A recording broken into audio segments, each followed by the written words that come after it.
शाम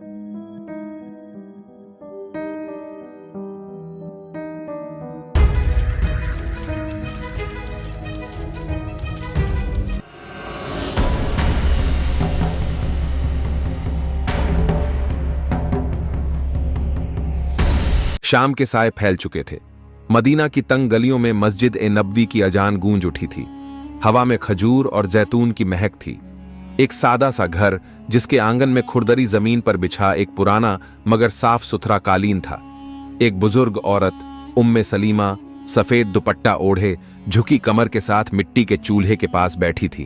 उनके चेहरे की झुर्रियों में हजारों कहानियां छुपी थीं।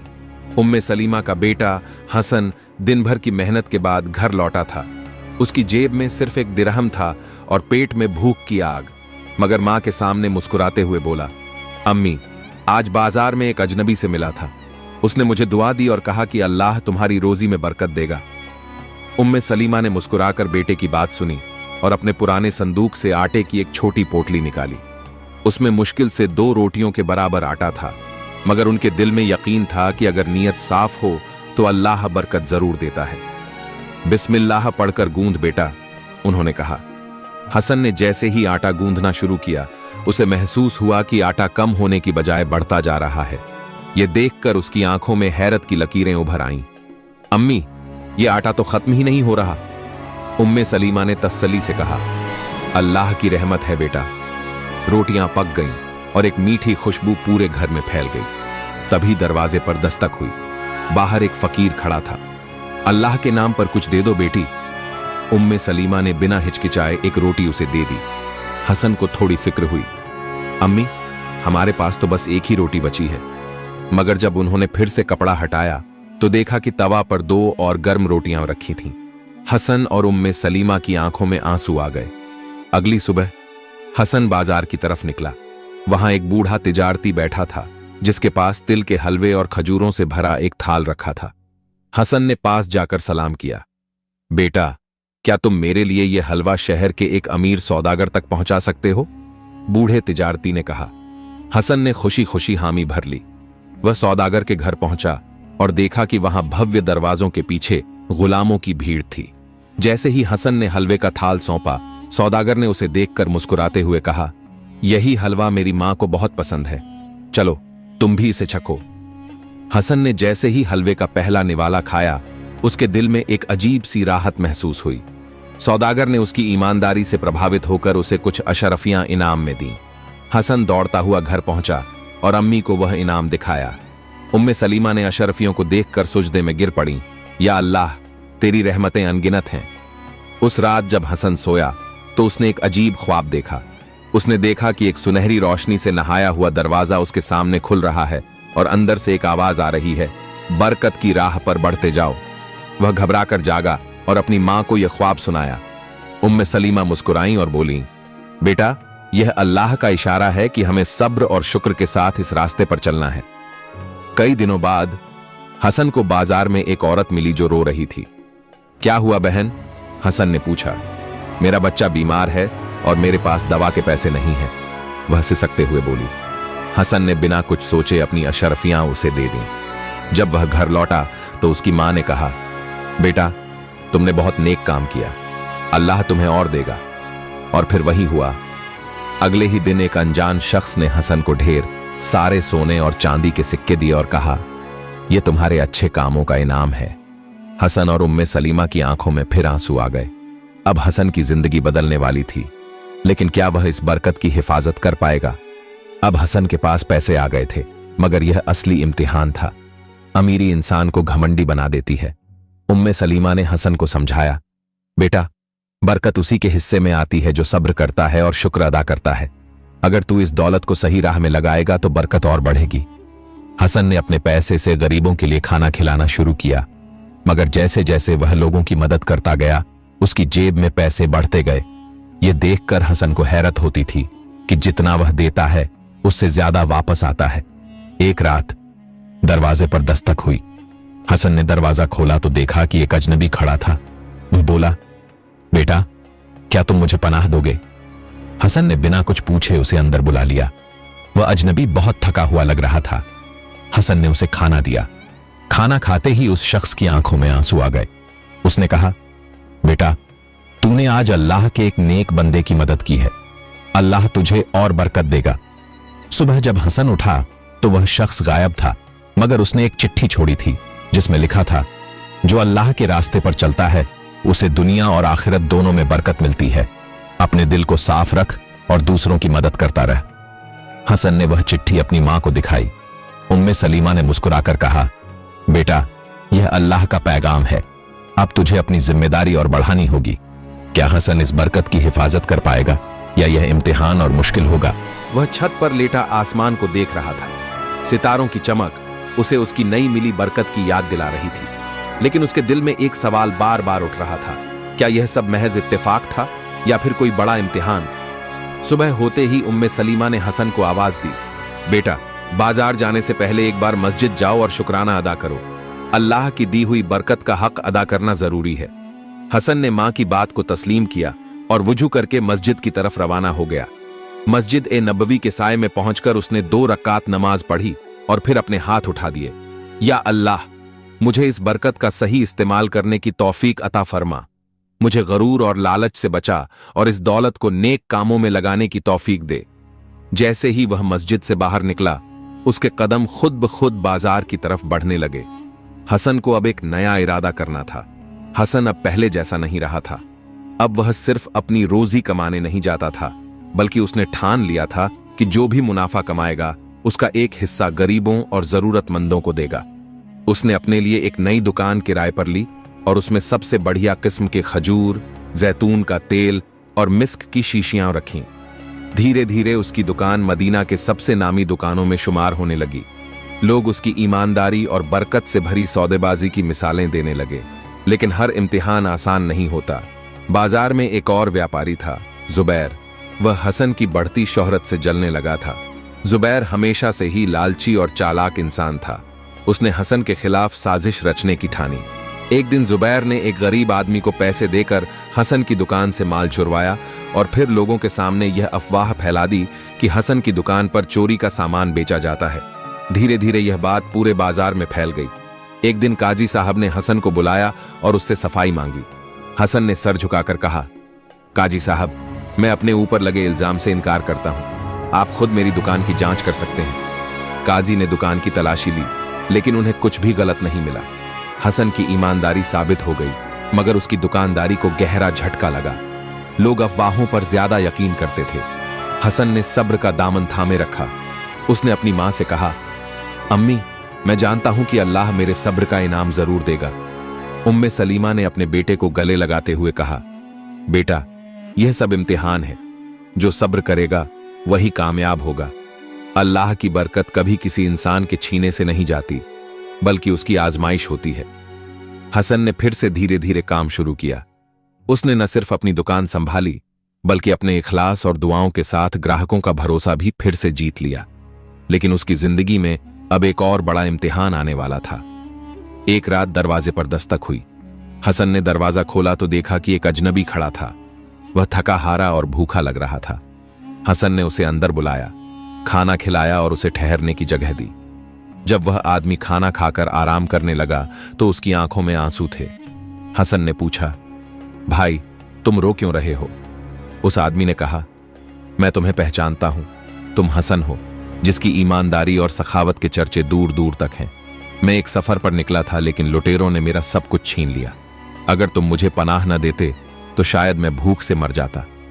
हसन ने मुस्कुराकर कहा, जो कुछ मेरे पास है वह अल्लाह की बरकत है। अगर मैं इसे किसी के साथ न बांटूं तो फिर यह किस काम की? यह सुनकर वह आदमी हसन से लिपट गया और बोला, तुम्हारी यही नेकी तुम्हें बरकत की असली पहचान दिलाएगी। तुम पर बहुत बड़ी आजमाइश आने वाली है, मगर याद रखना, सब्र और शुक्र तुम्हारे सबसे बड़े हथियार होंगे। हसन इस आदमी की बातों को सुनकर हैरान रह गया। क्या यह एक इत्तेफाक था या फिर कोई अल्लाह का भेजा हुआ पैगाम? हसन के दिल में एक अजीब सी बेचैनी थी। अजनबी की वो रहस्यमयी बात, तुम पर बहुत बड़ी आजमाइश आने वाली है, उसके जहन से निकल ही नहीं रही थी। उसने अपनी मां उम्मे सलीमा के पास जाकर कहा, अम्मी, क्या बरकत की आजमाइश भी होती है? उम्मे सलीमा ने गहरी सांस लेते हुए कहा, बेटा, हर नेमत का इम्तिहान होता है। बरकत भी एक नेमत है और अल्लाह नेक बंदों को आजमा कर देखता है कि वे इस इनाम के काबिल हैं या नहीं। सुबह होते ही हसन अपनी दुकान की तरफ रवाना हुआ, लेकिन आज माहौल बदला हुआ था। बाजार में लोग इधर उधर दौड़ रहे थे, कुछ फुसफुसा रहे थे तो कुछ ऊंची आवाज में बातें कर रहे थे। जैसे ही हसन ने अपनी दुकान का शटर उठाया, उसे लगा जैसे कोई अनहोनी घट चुकी हो। तभी बाजार का एक मुखिया दौड़ता हुआ आया और बोला, हसन, क्या तुम्हें खबर नहीं? जुबैर ने तुम्हारे खिलाफ एक और साजिश रच दी है। हसन चौंका, अब क्या हुआ? जुबैर ने यह अफवाह फैला दी है कि तुम्हारी दुकान में नकली माल बेचा जाता है। उसने कुछ लोगों को पैसे देकर तुम्हारे खिलाफ गवाही देने को भी कहा है। काजी साहब ने तुम्हें बुलाया है। हसन के लिए यह एक बहुत बड़ा झटका था। वह खुद को बेगुनाह साबित कैसे करेगा? लेकिन उसकी मां ने उसे तसल्ली दी, बेटा, सच का रास्ता आसान नहीं होता, लेकिन अल्लाह हमेशा सच्चों का साथ देता है। हसन ने मस्जिद जाकर 2 रकात नमाज पढ़ी और अल्लाह से मदद की दुआ मांगी। फिर वह सीधा काजी साहब के दरबार में पहुंचा। वहां जुबैर पहले से मौजूद था। उसके साथ कुछ झूठे गवाह भी खड़े थे। काजी साहब ने सख्त लहजे में पूछा, हसन, तुम्हारे ऊपर जो इल्जाम लगे हैं, तुम उनके बारे में क्या कहना चाहते हो? हसन ने जवाब दिया, काजी साहब, मैंने हमेशा ईमानदारी से कारोबार किया है। अगर मेरी दुकान में नकली माल मिलता है तो मैं इसकी पूरी जिम्मेदारी लेने को तैयार हूं, लेकिन मैं चाहता हूं कि एक बार मेरी दुकान की सही तरह से जांच की जाए। काजी साहब ने हुक्म दिया कि हसन की दुकान की पूरी जांच की जाए। जब कुछ सिपाही हसन की दुकान की तलाशी लेने पहुंचे तो उन्होंने पाया कि वहां रखा हर सामान असली और बेहतरीन गुणवत्ता का था।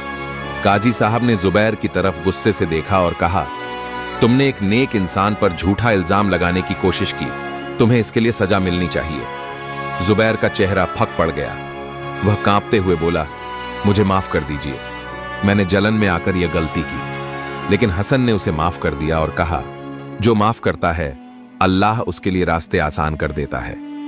इस घटना के बाद हसन की दुकान की इज्जत और भी बढ़ गई। लोग उसकी ईमानदारी की मिसाल देने लगे। उसकी बरकत और बढ़ गई। अब वह सिर्फ एक व्यापारी नहीं, बल्कि पूरे मदीना में एक नेक इंसान के रूप में जाना जाने लगा। हसन ने अपनी दुकान के साथ साथ अपने कारोबार को और आगे बढ़ाने की योजना बनाई। उसने अपने व्यापार में गरीबों को नौकरी देना शुरू कर दिया और उनके लिए खाने पीने की भी व्यवस्था की। एक दिन जब हसन अपनी दुकान में बैठा था, एक औरत उसकी दुकान में आई। वह परेशान दिख रही थी और बोली, बेटा, मुझे तुम्हारी मदद की जरूरत है। मेरा बेटा बहुत बीमार है और हमारे पास इलाज के लिए पैसे नहीं हैं। हसन ने बिना कुछ सोचे अपने गल्ले से कुछ दीनार निकालकर उस औरत को दे दिए और कहा, यह अल्लाह का दिया हुआ है, इसे अपने बेटे के इलाज के लिए इस्तेमाल करो। वह औरत दुआएं देती हुई चली गई, लेकिन हसन को पता नहीं था कि यह भी एक और साजिश का हिस्सा था। कुछ ही दिनों बाद काजी साहब के दरबार से एक बुलावा आया। काजी साहब ने हसन से कहा, तुम्हारे ऊपर इल्जाम है कि तुम सूद का कारोबार कर रहे हो और लोगों से ऊंची ब्याज दरों पर पैसे उधार दे रहे हो। हसन यह सुनकर चौंक गया। यह इल्जाम झूठा है, मैंने तो हमेशा अल्लाह की राह में दान दिया है। हसन के लिए यह वक्त इम्तिहान का था। जिस ईमानदारी और नेकदिली के लिए वह जाना जाता था, उसी पर अब शक किया जा रहा था। जुबैर ने एक और चाल चली थी और इस बार मामला सिर्फ दुकान तक सीमित नहीं था, बल्कि उसकी साख और उसके चरित्र पर सीधा वार था। सुबह का वक्त था। सूरज की हल्की रोशनी मस्जिद नबवी के गुंबद पर पड़ रही थी। हसन अपनी दुकान पर पहुंचा तो देखा कि कुछ लोग फुसफुसा रहे थे। एक ग्राहक पास आया और धीरे से बोला, हसन भाई, यह क्या सुन रहे हैं हम? कुछ लोग कह रहे हैं कि आप सूद का कारोबार करने लगे हैं। हसन का दिल धक से रह गया। यह इल्जाम बहुत बड़ा था। इस्लाम में सूद हराम है और अगर कोई इस इल्जाम में फंस जाए तो उसकी इज्जत मिट्टी में मिल सकती है। अल्लाह की कसम, यह सब झूठ है। हसन ने कहा, मैंने कभी हराम कमाई को हाथ नहीं लगाया, मगर अफवाह फैल चुकी थी। लोग कानाफूसी कर रहे थे और कीयों की नजरें शक से भर चुकी थीं। जुबैर ने चालाकी से इस बार मामला ऐसा बनाया था कि हसन को खुद भी समझ नहीं आ रहा था कि वह अपनी सफाई कैसे दे। तीसरे पहर बाजार के कुछ लोगों ने यह मामला काजी के सामने रखा। काजी साहब ने हसन को बुलावा भेजा। हसन का दिल भारी था, लेकिन उसे यकीन था कि सच्चाई जल्द ही सामने आएगी। जब हसन अदालत पहुंचा तो वहां जुबैर पहले से मौजूद था। उसके साथ कुछ झूठे गवाह खड़े थे। काजी साहब ने गहरी नजर से हसन की तरफ देखा और बोले, हसन, तुम्हारे ऊपर इल्जाम है कि तुम गरीबों को उधार देकर उनसे सूद वसूलते हो। क्या यह सच है? हसन ने शांत लहजे में कहा, काजी साहब, यह इल्जाम सरासर झूठ है। मैंने हमेशा लोगों की मदद की है, न कि उनका शोषण किया। तभी एक बूढ़ा आदमी सामने आया और बोला, काजी साहब, मैं गवाही देता हूं कि हसन ने मुझे कुछ दीनार उधार दिए थे और बाद में मुझसे ज्यादा पैसे मांगे। हसन चौंक गया। यह आदमी झूठ क्यों बोल रहा था? हसन को याद आया कि यह वही बूढ़ा था जिसे उसने कुछ दिन पहले मुफ्त में पैसे दिए थे। हसन ने गहरी सांस ली और कहा, काजी साहब, मुझे अल्लाह की कसम, मैंने इस शख्स से कोई पैसा वापस नहीं मांगा। यह किसी के इशारे पर झूठ बोल रहा है। काजी साहब ने बूढ़े की तरफ देखा और पूछा, क्या यह सच है? तुम्हें अल्लाह की कसम सच बताओ। बूढ़े आदमी की आंखें झुक गईं, उसके माथे पर पसीना आ गया। वह कुछ देर खामोश रहा, फिर फूट फूट कर रोने लगा। मुझे माफ कर दो, जुबैर ने मुझे पैसे दिए थे ताकि मैं हसन पर झूठा इल्जाम लगा सकूं। पूरा मजलिस हैरत में पड़ गया। यह सुनते ही काजी साहब ने जुबैर की तरफ गुस्से से देखा। क्या यह सच है? जुबैर घबरा गया। उसकी चालाकी अब बेनकाब हो चुकी थी। लोग उसके खिलाफ बोलने लगे। काजी साहब ने फैसला सुनाया, हसन बेगुनाह है। जुबैर ने इसे फंसाने की कोशिश की। उसकी इस साजिश के लिए उसे सजा दी जाएगी। हसन ने गहरी सांस ली। उसकी आंखें नम थीं। उसने अल्लाह का शुक्र अदा किया और कहा, मैं जुबैर को माफ करता हूं। अल्लाह से दुआ करता हूं कि वह इसे हिदायत दे। इस बात से पूरी महफिल में सन्नाटा छा गया। लोग हसन की दरियादिली और सच्चाई के कायल हो गए। इस घटना के बाद हसन का व्यापार और बढ़ने लगा, लेकिन अब उसके लिए यह सिर्फ कारोबार नहीं था, बल्कि यह एक जरिया बन चुका था लोगों की मदद करने का। उसने अपनी दुकान से रोज गरीबों को मुफ्त खाना देने की शुरुआत की। अल्लाह की बरकत उसके हर काम में दिखने लगी। अब वह न सिर्फ एक सफल व्यापारी था, बल्कि पूरे मदीना के लिए एक मिसाल बन चुका था। जब जुबैर को हसन की बढ़ती इज्जत का पता चला तो उसने एक आखिरी चाल चलने की ठानी। उसने एक नकली खत लिखा और इसे काजी के पास पहुंचा दिया। खत में यह लिखा था कि हसन चोरी छिपे गैर मुस्लिम व्यापारियों से हराम सामान खरीदकर अपने माल में मिलाता है। काजी साहब ने फिर हसन को बुलवाया, लेकिन इस बार हसन के पास सबूत था। उसने अपने गवाह पेश किए और बताया कि उसने कभी हराम कारोबार नहीं किया। आखिरकार सच्चाई फिर जीत गई। जुबैर की आखिरी चाल भी नाकाम रही। उसे शहर से निकाल दिया गया। हसन ने महसूस किया कि अल्लाह सच्चों के साथ होता है। अगर इंसान ईमानदारी और नेक नियति से काम करे तो कितनी भी साजिशें उसे गिराने की कोशिश करें, लेकिन अल्लाह उसे संभालता है। प्यारे दोस्तों, उम्मीद है ये वीडियो आपको अच्छी लगी होगी, तो वीडियो को अपने दोस्तों को शेयर कर दो और चैनल को सब्सक्राइब कर दो। मिलते हैं नेक्स्ट वीडियो में।